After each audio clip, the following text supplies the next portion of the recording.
أعوذ بالله من الشيطان الرجيم بسم الله الرحمن الرحيم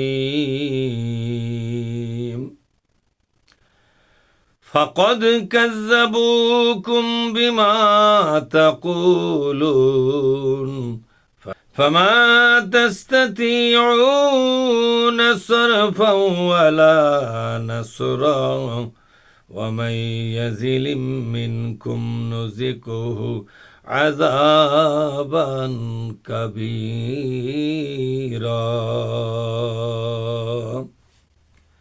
আলহামদুলিল্লাহ রাব্বিল আলামিন ওয়াসসালাতু ওয়াসসালামু আলা সাইয়্যিদিল মুরসালিন ওয়া আলা আলিহি ওয়া আসহাবিহি আজমাইন। প্রিয় বন্ধুগণ, আমি আপনাদের সামনে পবিত্র কোরআনের 25তম সূরা আল ফুরকান এর 19 নম্বর আয়াতটা পড়ে শোনালাম। মহাবিশ্বের মালিক এই আয়াতের ভিতরে যা বলেছেন তা আমরা বুঝবার চেষ্টা করব। আমা তৌফিকি ইল্লা বিল্লাহ। আল্লাহ পাক বলছেন, ফাকাদ কাযযাবুকুম বিমা তাকুলুন। আজ তোমরা যা বলছো সেটা তো তোমাদের নেতারা অস্বীকার করে বসবে। তারা বলবে, না না, আমরা দেশের জনগণকে বিভ্রান্ত করি নাই, আমরা দেশের জনগণকে কোরআন হারা বানাই নাই, আমরা দেশের জনগণকে কোরআনের আলোচনা শোনার ব্যাপারে বাধা হয়ে দাঁড়াই নাই, আমরা দেশের জনগণকে আল্লাহর কোরআন প্রতিষ্ঠার আন্দোলন করতে বাধা দেই নাই, আমরা দেশের জনগণকে ইসলামী শরিয়ত কবুল করার ব্যাপারে, প্রতিষ্ঠিত করার ব্যাপারে আমরা কোনো বাধা হয়ে দাঁড়াই নাই। কিয়ামতের দিন ও দুনিয়ার ভিন্ন রাজনীতির অনুসারী যারা, ভিন্ন রাজনীতির শুভাকাঙ্ক্ষী যারা, ভিন্ন রাজনীতির কর্মী সমর্থক যারা, তাদের উদ্দেশ্যে আল্লাহ পাক বললেন যে নেতার পেছনে গোলামি করে গেলে বিপদাপদে দুনিয়ায় যে নেতা তোমার পাশে দাঁড়ালো, অথচ সেই নেতা কিয়ামতের দিন সব মিথ্যা বলে উড়িয়ে দিবে। তোমাদের কোনো কথাই তারা স্বীকার করবে না, বলবে সব মিথ্যা কথা। এই কথার দ্বারা আল্লাহ রাব্বুল আলামিন বললেন, ওই সমস্ত নেতার পেছনে থেকে ইহকালও হারাবে, পরকালও হারাবে। বুদ্ধিমান যদি হও, ওদেরকে বিসর্জন দিয়া আল্লাহর কোরআনের পথে ফিরে আসো, জীবন দিয়া, সম্পদ দিয়া আল্লাহর কোরআনটাকে বিজয়ী করার আন্দোলনে ঝাঁপিয়ে পড়ো। এটাই হলো এই আয়াতের শিক্ষা। আল্লাহ পাক বলছেন, ফামা তাস্তাতিউনা সরফাও ওয়ালা নাসরা। জাহান্নামের এই কঠিন দুরবস্থা, এখান থেকে নিজেকে বাঁচাতে পারবে না, নেতারাও বাঁচতে পারবে না, কর্মীরাও বাঁচতে পারবে না, সমর্থকরাও বাঁচতে পারবে না। জাহান্নামের কঠিন দুরবস্থা থেকে কেউ নিজেকে রক্ষা করতে পারবে না, এবং কোনো জায়গা থেকে কোনো সহযোগিতা তারা আনতে পারবে না নিজেদের বাঁচার জন্য, নিজেদেরকে রক্ষা করার জন্য। তারা কোনো সহযোগিতা, কোনো রকমের সাফায়াত কারো কাছ থেকে অর্জন করতে পারবে না, কোন রকমের সহযোগিতা, সাহায্য, সহানুভূতি কারো কাছ থেকে পাবে না।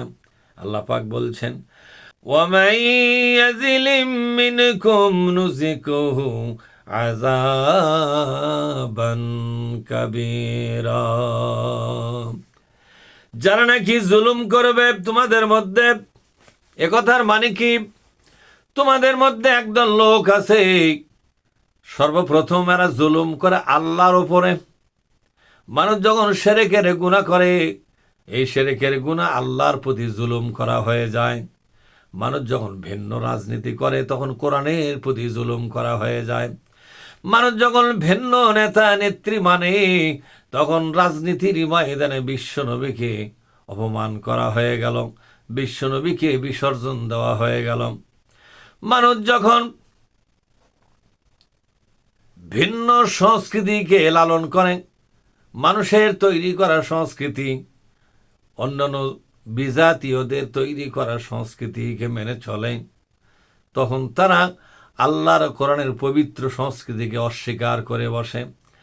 তারা যখন ব্যবসা বাণিজ্যে, টাকা সঞ্চয়ে, সুদের কারবারের সঙ্গে জড়িয়ে পড়ে, তখন আল্লাহর কোরআনের ইসলামী অর্থ ব্যবস্থার ওপরে তারা শত্রুতা পোষণ শুরু করে। এভাবে করে আল্লাহ পাক বলছেন তারা নাকি জুলুম করল। তারা বিশ্ব নবীর প্রতি জুলুম করেছে। কারণ হলো বিশ্ব নবী থাকার পরেও কেন তারা দুনিয়ার অন্যান্য মানুষকে নেতা বলে মানবে? কোরআন সুন্নাহ থাকার পরেও তারা ভিন্ন রাজনীতি কেন করবে? এটা হলো কোরআনের প্রতি জুলুম, সুন্নাহর প্রতি জুলুম, নবীর প্রতি জুলুম, আল্লাহর প্রতি জুলুম। শুধু তাই নয়, এই দুনিয়ার সমস্ত মানুষগুলোকে আল্লাহর গোলাম বানাবার জন্য তারা কোনো চেষ্টা করলো না, বরং তাদেরকে মানুষের আইনের গোলাম বানালো। মানুষ নামে একদল নরপিশাচ, নেতার নামে কলঙ্ক, নেতাদেরকে তাদের মাথার উপরে চাপিয়ে দেওয়া হলো। এভাবেই একদল মানুষকে জাহান্নামের জন্য যোগ্য করে গড়ে তোলা হলো। এটাই হলো মানবতার প্রতি জুলুম করা। কেউ যদি এই সমাজের মানুষগুলোকে জান্নাতে নিয়ে যাওয়ার চেষ্টা করে, তাহলে মানবতার প্রতি সে কল্যাণ কামনা করলো, ভালো করলো, ইনসাফ করলো, এহসান করলো। আর কেউ যদি ভিন্ন রাজনীতি, ভিন্ন বিধান, ভিন্ন অর্থনীতি, ভিন্ন সমাজ বিধান, ভিন্ন রাষ্ট্র ব্যবস্থা, এটাকেই সামাজিকভাবে প্রতিষ্ঠিত রাখতে চায়, তাহলে এই অবস্থায় অবশ্যই তারা জনগণের ওপরে জুলুমকারী হয়ে গেল। কেননা জনগণ যদি ওগুলো মানতে চায় তাহলে তো জাহান্নামে যাওয়া লাগবে। এজন্য আল্লাহ তাআলা বলছেন, ওয়ামাই ইয়াজিলিম মিনকুম, তোমাদের মধ্যে যারা জুলুমের পথ বেছে নেবে, নুজিকুহু আযাবান কাবীরা, অবশ্যই তাকে সবচাইতে বড় আযাব আমি তার জন্য বরাদ্দ করব।